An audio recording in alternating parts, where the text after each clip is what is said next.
Kristen dan Israel dimusuhi oleh roh yang sama.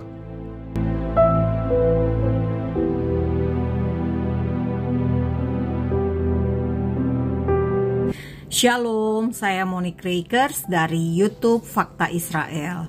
Saudara, hari ini saya ingin membahas tentang persekusi terhadap umat Kristen.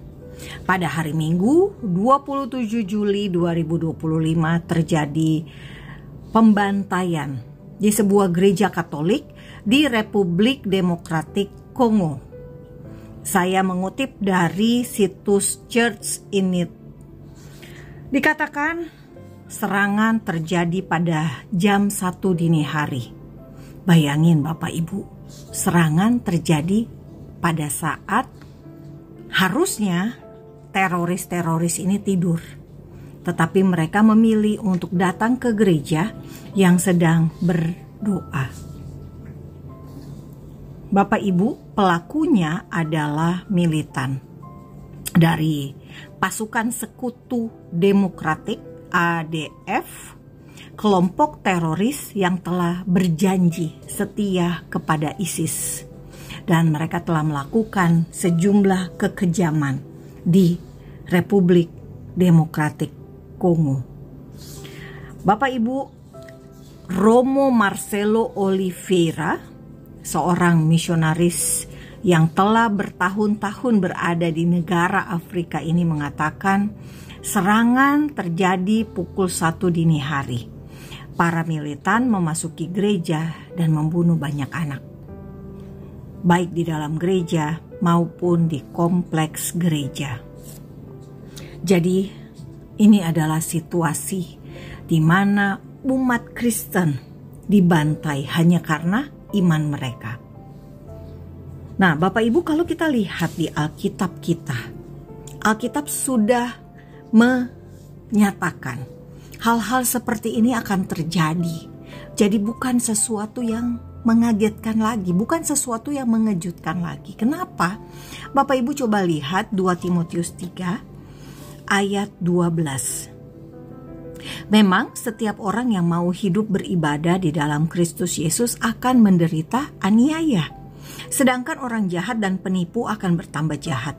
Mereka menyesatkan dan disesatkan. Akhir zaman, sekarang ini akhir zaman Bapak Ibu semua. Orang jahat makin bertambah jahat. Mereka menyesatkan dan mereka sendiri juga akan disesatkan. Nah, konteks yang sama juga terjadi di negara kita yang notabene adalah negara Pancasila yang memang beragam. Di Indonesia ini bukan negara Islam. Negara kita tidak berdasarkan hukum agama Islam. Negara kita ini menghargai dan mengakui kebebasan beragama, melindungi umat beragama lain sesuai dengan Undang-Undang Dasar pasal 29. Jadi orang Kristen, orang Buddha, orang Hindu, orang agama apapun itu tidak boleh dilarang untuk beribadah. Orang agama lain harus dihargai hak mereka untuk beribadah. Karena setara, tidak ada satu agama yang lebih tinggi daripada agama lain, meski agama tersebut mayoritas. Namun apa yang terjadi?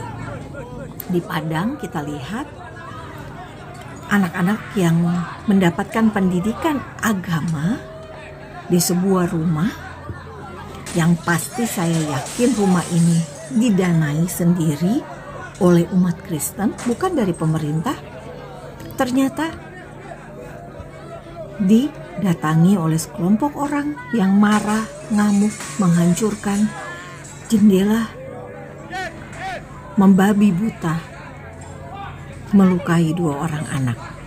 Ini tempat pendidikan untuk mengajari anak-anak iman Kristen. Dan jelas-jelas berarti yang ada di dalam rumah tersebut anak-anak. Tapi perilaku orang-orang yang tidak senang, orang-orang yang intoleran ini sangat-sangat penuh dengan kekerasan.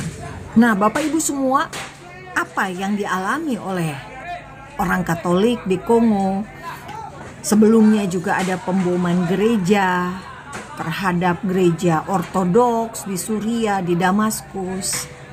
Lalu apa yang dialami oleh bangsa Israel? Itu sebetulnya pelakunya adalah yang sama, roh yang sama, spirit yang sama, yang anti Kristen dan juga anti Yahudi, anti bangsa Israel. Namun sayangnya kita di Indonesia, khususnya umat Kristen yang harusnya tahu kebenaran, tahu ayat 2 Timotius 3 ini, ayat 13, orang jahat dan penipu akan bertambah jahat, mereka menyesatkan dan disesatkan. Justru kadang-kadang kita malah tidak berpihak pada bangsa Israel.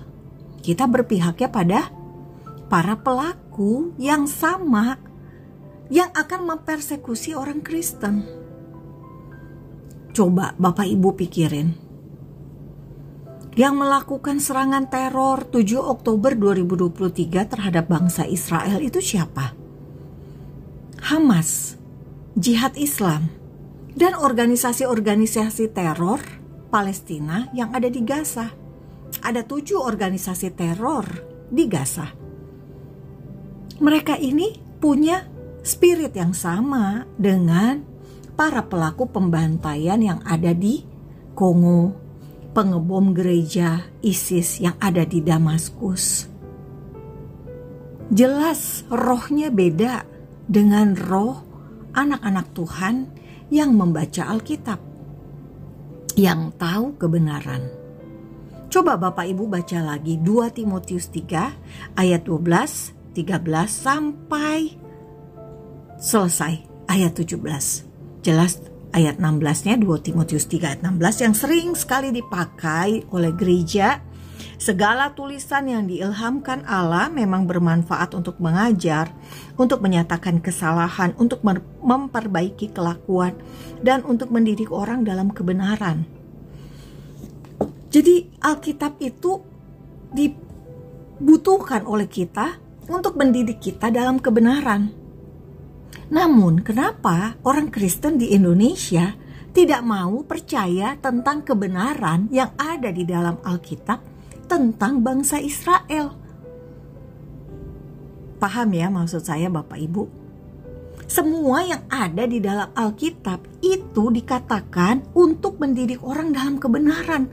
Jadi Alkitab adalah kebenaran yang mengajarkan sejarah Israel yang benar, versinya Tuhan. Jadi kesimpulannya apa? Kesimpulannya orang Kristen dan bangsa Israel, orang Yahudi, mereka ini sama-sama dengan kita. Punya musuh yang sama. Kita sama-sama dimusuhi oleh spirit yang sama, oleh roh yang sama. Karena itu kita harusnya punya rasa mengasihi, peka gitu ya. Jangan mau diadu domba oleh spirit yang sesungguhnya memusuhi umat Kristen dan bangsa Israel. Ini saja pesan saya. Saya Monique Rakers. Salam damai dari Fakta Israel, Am Yisrael Hai. Bangsa Israel hidup, damai hanya bisa tanpa teroris. Damai hanya bisa tanpa radikalisme.